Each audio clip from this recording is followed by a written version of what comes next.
Tea Biz podcast delivers tea news that you need to know. A recap of the week's major headlines with commentary and cultural trends hosted by Dan Bolton. It is the voice of origin for tea professionals and enthusiasts worldwide. Tea nourishes and inspires. It is an ancient plant-based medicine that simultaneously heals and energizes the body as it soothes the mind. Making fine tea is a blend of artistry and craftsmanship. The $200 billion tea trade is fundamentally local, yet exerts global influence, employing millions to enhance the well-being of all.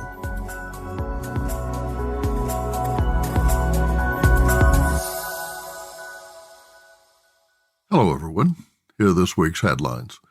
Sri Lanka boosts tea workers' wages by 70%. Lipton reformulates and expands its green tea lineup, and gene research may help fortify freezing tea plants. Plus, sensors and food safety. Packaged herbal infusions are generally safe to drink, but there are rare instances that highlight the importance of food safety procedures. One such incident occurred recently when Yogi Tea voluntarily recalled about 877,000 tea bags in 54,000 boxes that contained echinacea in a certified organic herbal blend. There was no Camellia sinensis in the product. Food safety scientist Bryan Quoc is an avid tea drinker, food safety consultant, and the author of 150 Food Science Questions Answered, a book published by Simon Schuster. He earned a doctorate in food science from the University of Wisconsin at Madison, where he studied the biological effect of savory flavors from plant-based sources on mammalian cells. Bryan joins us today in a conversation that touches on sensory input, tea processing, and the challenge of keeping the tea supply chain clean and safe. More in a minute, but first, this important message. What makes a perfect cup of Ceylon tea? The perfect cup is from the tea businesses that ensure the protection of all the children living within their tea estates. We salute Kailani Valley, Talawakili, Bogawanthalawa, Harana, and Eliptia tea estates. Support Save the Children, Sri Lanka. A government-mandated 70% increase in salaries for tea workers to 1,700 rupees, which is about $5.63 per day U.S., will make tea exports uncompetitive, according to tea industry leaders who say the wage hike will increase production costs by 45%. On Monday, Sri Lanka's Labor Commissioner said the increase is necessary to offset the country's much higher cost of living following a 2-year financial crisis. Additional wages are needed to pay high-interest loans and provide essential foodstuffs and school fees. Regional plantation companies and the Sri Lankan State Plantation Corporation currently pay workers 1,000 rupees a day. The new base wage will raise that to 1,350 a day plus 350 rupees as a special daily allowance and 80 rupees for every kilo of raw leaf above the minimum 22 kilos harvested. T.M. Sandrawun, representing the Tea Smallholders Association, told Asian News that production costs average 230 per kilo rupees. Quote, the cost of fertilizer, wages, and other expenses, including administration charges, is more than the amount we generate. So how can we increase wages? It is impossible, he said. The island annually exports about 95% of the 250 million kilos of tea it produces, earning about $1.2 billion in U.S. dollars. The spokesman Roshan Rajadurai of the Planters Association of Ceylon told reporters the wage mandate is unsustainable and unfair. Quote, this decision was made without proper consultation and will result in the quality of Sri Lanka tea declining. Sri Lanka's key rivals, India and Kenya, have lower prices and higher productivity, he said. Business Insight. Labor unrest is a concern. In April, thousands of Tamil workers staged a token strike demanding a higher daily wage in protests that were organized by the Ceylon Workers' Congress and affiliated labor unions. The protests were nonviolent. Workers cited Tetley and Lipton teas and infusions as multinationals that exploit workers who say they must skip meals and send their children to work to compensate for low wages. The Institute of Social Development, ISD, concluded that many Sri Lankan workers who receive a minimum wage do not earn a living wage, defined as a threshold for a decent family life free of poverty, with decent housing, access to education, health care, social interaction, and culture at the current level of socioeconomic development for the country. Lipton Teas and Infusions has reformulated its signature line of green teas. The brand's Rainforest Alliance certified green tea now includes jasmine, peach, lemon, honey ginger, and decaffeinated green tea. Raquel Harris Mason, president of North American Lipton Teas and Infusions, said the tea blends feature refreshing fruit flavors and functional benefits from naturally occurring flavonoids. Quote, I'm thrilled that tea drinkers will experience Lipton's great-tasting green tea innovations that also support well-being, end quote, she said. Flavonoids are bioactives found in tea, vegetables, and fruit. A serving of unsweetened Lipton Signature Blend green tea contains approximately 100 milligrams of flavonoids, has 0 calories, and is 99.5% water. When you enjoy it hot or ice, this blend uplifts your mind and body, making it a fantastic addition to your wellness routine, said Lipton. The teas are available in 20-count and 40-count packages and began rolling out at major U.S. retailers and e-commerce platforms in May. Concerns over yield and quality make headlines on blazing hot summer days. But tea plants worldwide also experience unusually bitter cold during seasonal transitions. Extreme temperatures are fatal at both ends of the thermometer. In January, South India's Tamil Nadu tea growing region experienced near zero temperatures. Tea gardens near Ooty, covered in heavy frost, reported temperatures of 1 degree Celsius on January 17th. Researchers Hung Tao Wang and Fang Shu recently published in the journal Scientific Reports a study on the impact of low temperatures on tea plants. Quote, global climate change has exacerbated various adverse effects on agriculture, with low temperature stress being the primary cause of damage to the plant cell membrane, end quote, they write. According to the two researchers, cell membranes are crucially affected by low-temperature stress that hampers cell photosynthesis, gas exchange, chloroplast development, and synthesis. Quote, therefore, developing low-temperature-resistant plant varieties is a key challenge in plant breeding to mitigate the hazards caused by low-temperature stress, end quote, they wrote. The study identified 66 members of the GLK gene family in tea plants, which were then categorized into 7 groups by function. The GLK group contains many elements that trigger plant hormones and stress resistance. One in particular, CSGLK54, is a gene that may play an important regulatory role in low-temperature conditions.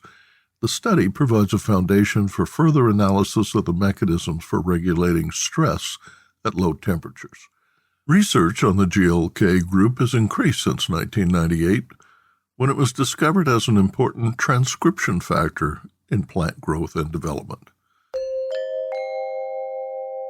More in a minute, but first, this important message.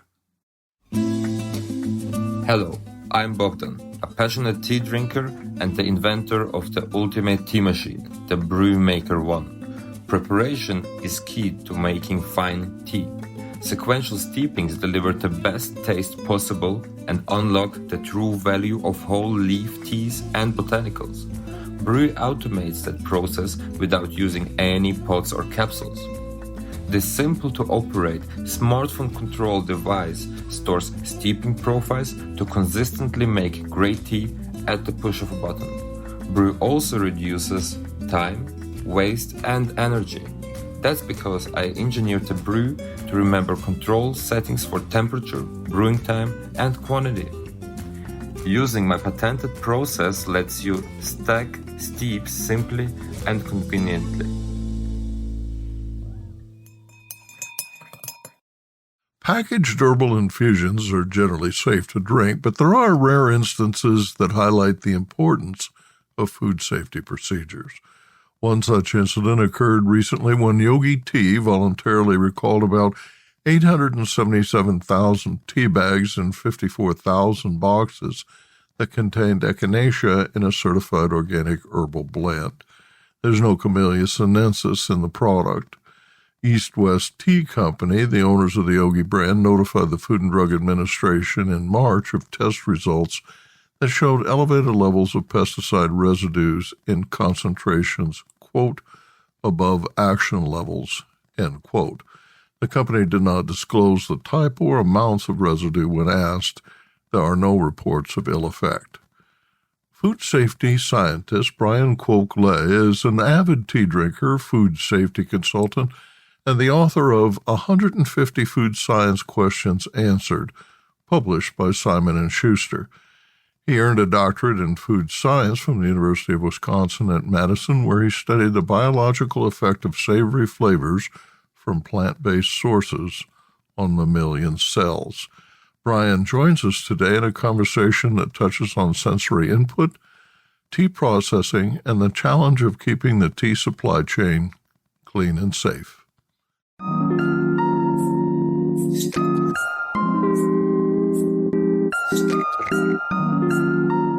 Bryan is a faculty research fellow in the Department of Chemistry at Pacific Lutheran University, who consults with several food and beverage companies. In 2023, LuxLife magazine named him Consultant of the Year and presented Bryan with a Global Vegan Award for researching ways to convert agricultural waste into feedstocks that can be used to make alternative proteins. Welcome, Bryan. Will you describe to listeners how you learned to love tea?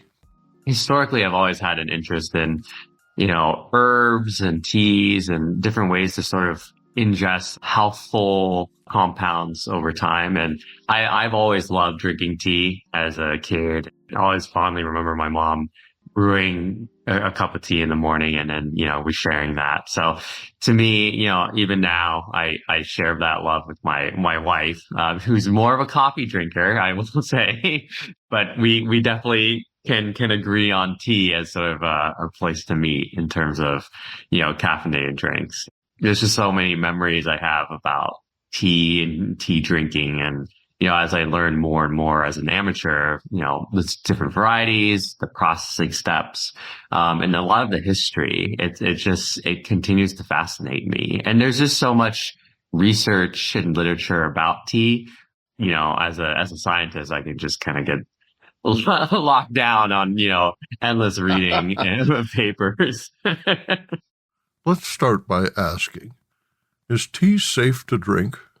I believe so. You see so many benefits from tea. Tea is still quite safe to drink. And there's definitely ways to make it safer. But I don't see as much of a issue from my perspective as someone that works with clients developing tea beverages, knowing where the sources are and understanding sort of the supply chain, logistics. There is an effort globally to be more judicious with regulations like the new strengthened organic enforcement rules for organics. We have witnessed several incidents where certified organic teas turned out not to be. One of the dead giveaways was pesticide residues. Just this last week, Yogi pulled almost 900,000 tea bags because of traces of pesticides. Talk to us about the role of food inspection, the sensitivity of detection for the many different types of residues, and in general, how we should evaluate the tea we drink.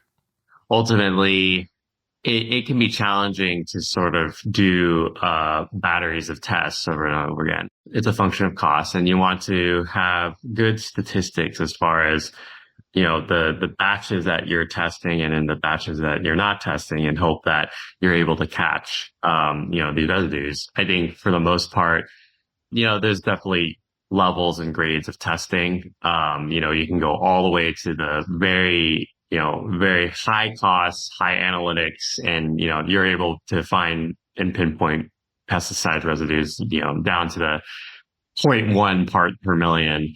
But that's not something that is, commercially practical, right? So you have to sort of know where your levels are, understand, and target those levels, and ensure that, you're doing the best that you can in terms of having a very robust testing protocol and, routine of doing the right types of tests.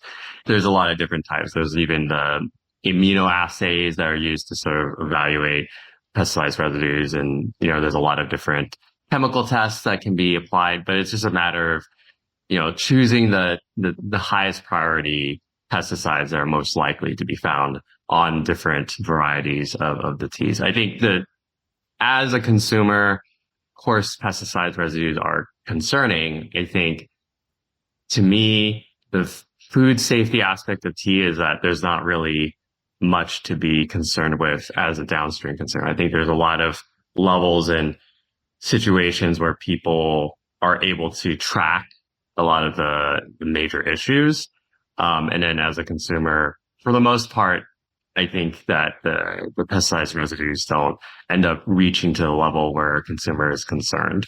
So I'm glad to hear that Yogi Tea was able to catch that and conduct that recall in a timely manner. I think that's usually the situation that we find ourselves, where we have a fairly robust food industry and food system where these sort of recalls can be caught before consumers are consuming them beyond a level that severely impacts health long term.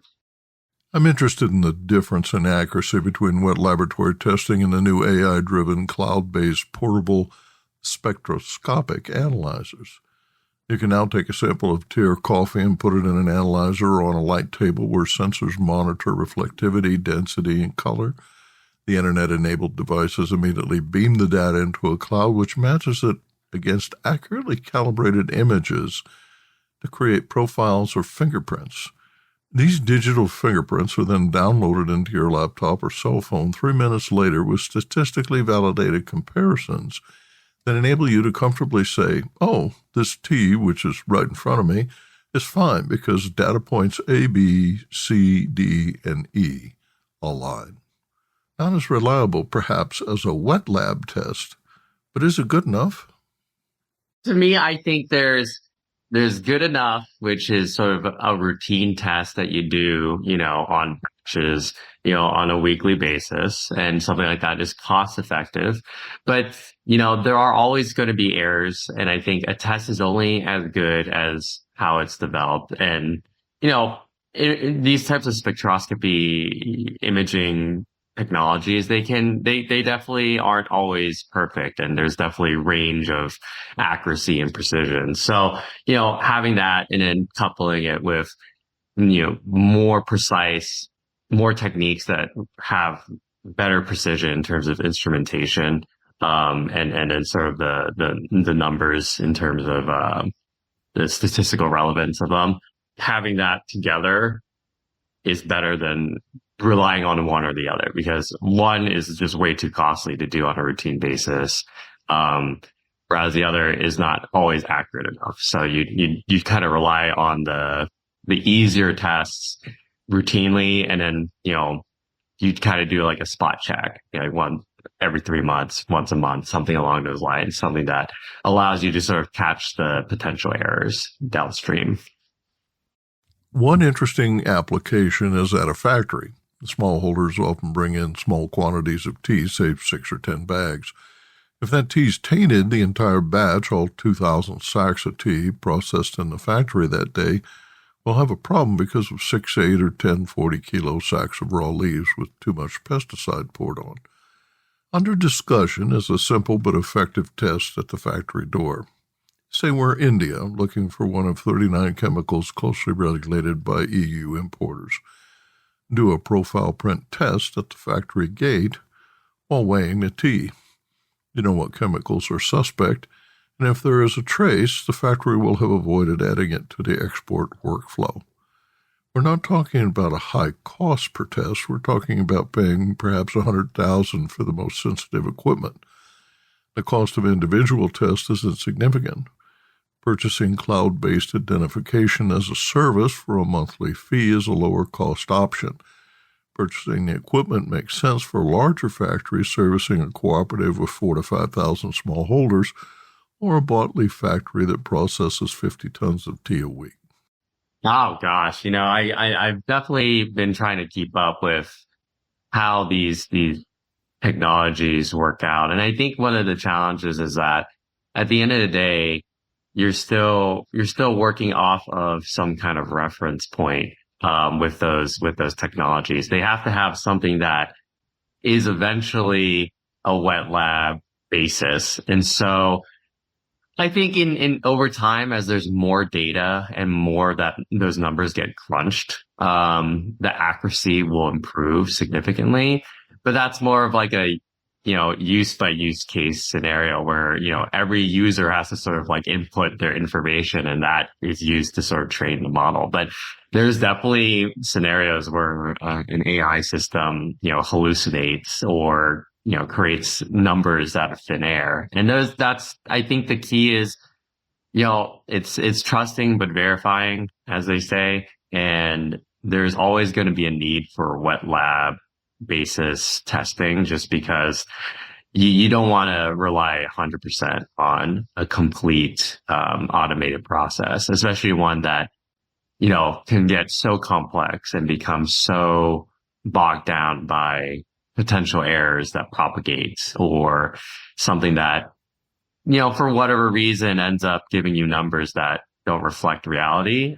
I wish I could say to trust that completely because it would be very affordable, in the long term, and that'd be a huge cost cutting action. But I think there is always going to be room for some kind of wet lab analysis eventually. You sort of use that as a gate. Again, just routinely doing your analyses, using that as a way to sort of flag down potential issues. And then, also trying to evaluate the pesticide residues or the chemical residues with a wet lab when there's a serious concern. It's sort of like just prioritizing, how bad is it and what's the potential for this to really get mucked up and how much precision do we need at the end of the day? I'm a big Simon Sinek fan. I like to hear people explain why they do what they do and what makes them feel like their mission is satisfying. Bryan, what do you like most about being a food safety guy?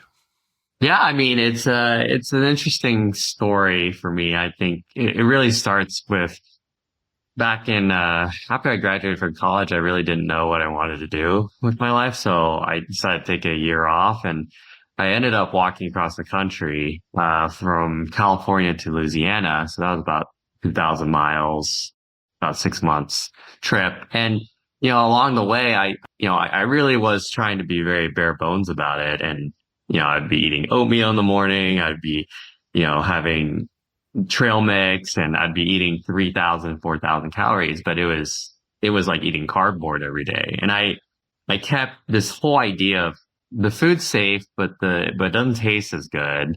How do I get closer to a situation where you get food that's trustworthy and safe and consistent, but also tastes good? And it was just something that just stuck with me. And from that time on, I kept coming back to that idea, the idea of, how important is flavor to the human experience of food? And, again, you got to balance that with food safety aspects, but being able to do both really well is such a joy because when I work with clients, and, they run into an issue, whether it's on the food safety side or the flavor side, it's always nice to be able to, take out my little toolkit of, different processes and potential, components and really sit there and break down like what's actually happening. And especially in the beverage space and especially with tea, again, I'm just an amateur, but it's so much to learn as far as what are the chemical processes involved, and how does that ultimately impact the downstream effects of, am I tasting something astringent, or is there a bitterness, or, how am I experiencing this tea as, increasing my focus and concentration? There's always those biological aspects. And so,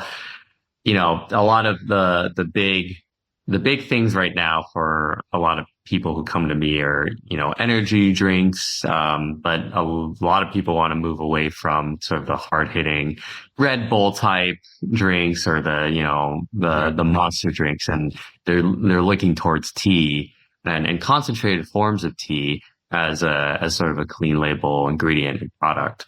So that's always fascinating, because I have to take ingredients that, don't necessarily mesh very well. You have nutraceutical compounds and better for you compounds and high concentrations of caffeine, and they're all very bitter. And then I got to play around with, how do I make this into a ready to drink or a powdered mix? And, which is very different from my experience of very authentic teas in a tea room, right? But how do I capture that essence, right? How do I capture that experience? Even if it's only a minute part of that, in something that maybe is a little more utilitarian. So I think that's my why, is always chasing, what is it about humans and flavor, and how do we experience, enjoyment, and how do we take something in that is very healthful, but also something that really makes us experience something emotive and touch on some memories in the past.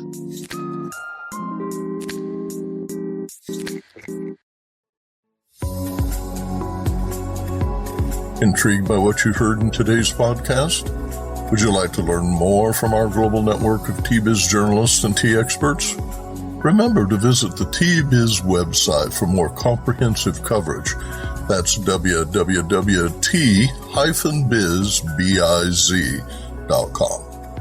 Thanks for listening.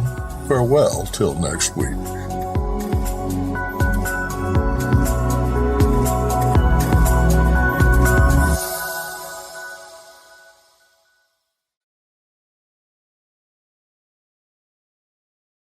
Produced by Adavita Studios. Connect your voice to the world.